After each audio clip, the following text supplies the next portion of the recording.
I'm reading this really cool book called Marketing Automation. Automate your business through marketing best practices such as email marketing and search engine optimization. I try to teach my clients about building their list and also how to do organic SEO that doesn't cost you anything.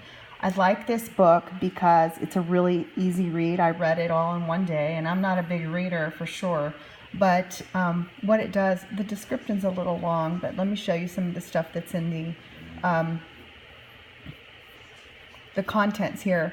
It goes through, he does give you a gift, but it goes through, for those people who don't know about marketing automation, it really talks about what marketing automation is, how you can benefit from it, the different types. Now we're talking about systems. How I teach people about systems, but how much control you can have in it, in your business after automation. So a lot of people don't want to automate because they think they're going to lose control, but actually you control it even more with automating your business and putting these systems into place.